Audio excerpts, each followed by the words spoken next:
Getting a US visa is never a cakewalk, but right now it's feeling more like a marathon with no finish line in sight, especially if you're in Kolkata, where the wait time has ballooned to a whopping 500 days. That's right, nearly a year and a half. So if you were planning a US trip, you might want to hit pause, pick up a new hobby, or even start learning to knit. You'll have plenty of time.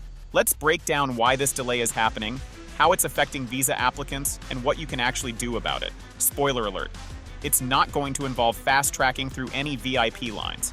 But hey, patience is a virtue, right? First things first. Why the delays? The US visa process has always been complicated. Between COVID shutdowns, staffing shortages at embassies, and an overwhelming backlog, it's like every factor decided to team up and make getting a visa as tough as humanly possible. You could say the US visa process is on permanent snooze mode. Let's take a look at how long the wait times are across different cities in India.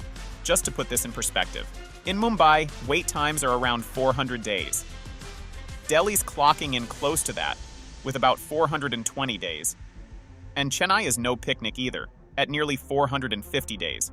But Kolkata's taken it to the next level, with wait times stretching all the way to 500 days. It's like Kolkata decided to set a world record.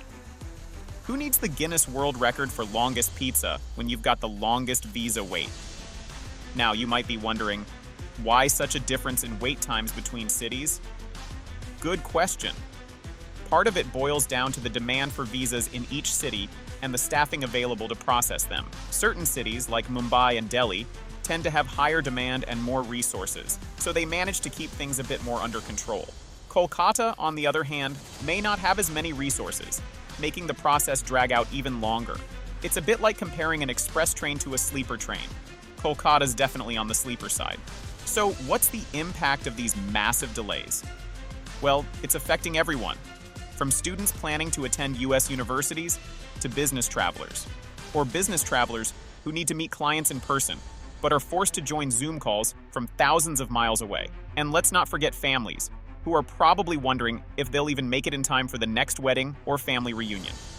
So, is there anything that can be done to reduce these delays?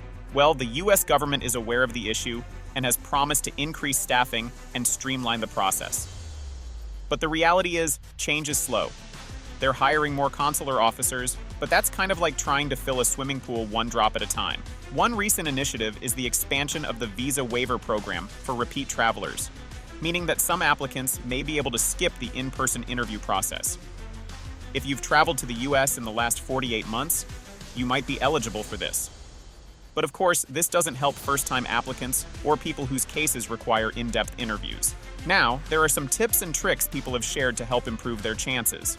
Some applicants suggest checking for available slots during odd hours, like early in the morning or late at night. It's like trying to snag concert tickets, but instead of a Beyoncé show, it's a 10-minute slot for a visa interview.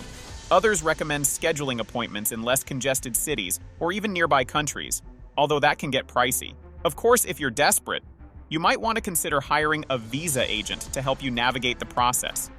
But be cautious. Some of these agents promise the moon but deliver peanuts, charging hefty fees. So if anyone tells you they can guarantee a quick US visa, they're probably about as legit as a $3 bill.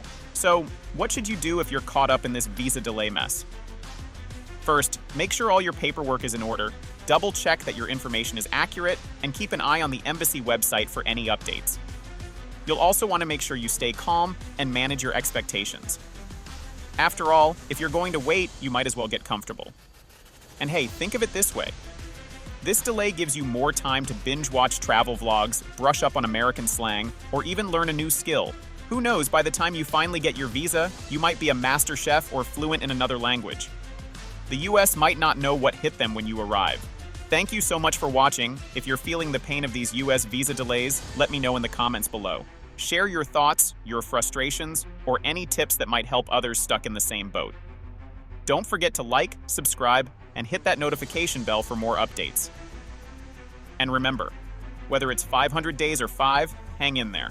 Your American dream might just be a little delayed, but it's still worth the wait.